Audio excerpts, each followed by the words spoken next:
Inside this high-security prison, in its maximum security cell, a former Mossad agent known as Prisoner X was jailed. No one in the outside world knew he was there. In 2010, he was found dead.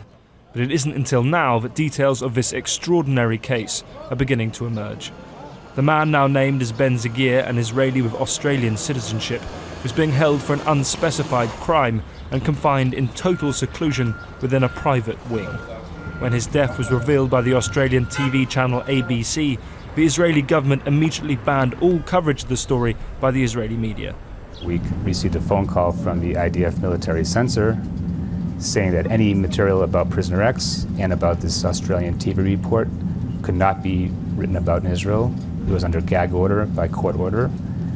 I pointed out the fact that I was reading about it right now on the ABC site, and they said it doesn't matter, in Israel we can't write about it. As an indication of how sensitive the issue was, the judge ruled that even mention of the existence of the gag order was prohibited. Under military censorship laws, if the story hadn't been raised in the Israeli parliament, the country's media still wouldn't be allowed to discuss it.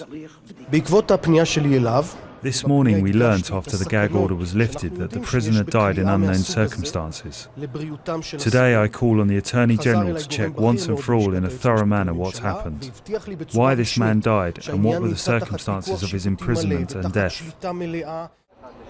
According to the Israeli government's investigation, Ben Zygier apparently killed himself in one of the most sophisticated, secure and reportedly suicide-proof facilities in Israel.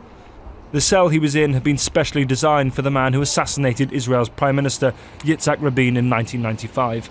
As Israel's opposition leader pointed out, there are serious implications. Does it seem legitimate to you that the Prime Minister's office summons the Editors' Committee to prevent the publication of an affair that could embarrass Israel? Do the security needs justify secret arrests? Ben Zygier was married with children and has been buried in his home city of Melbourne. His relatives have declined to comment on the case. Israel Army Radio, broadcasting last night, said the former Mossad agent was secretly imprisoned for treason and for security reasons. But the full story of Ben Zygier, the mystery man once referred to only as Prisoner X, may never be known. Edmund Caldecott, Sky News.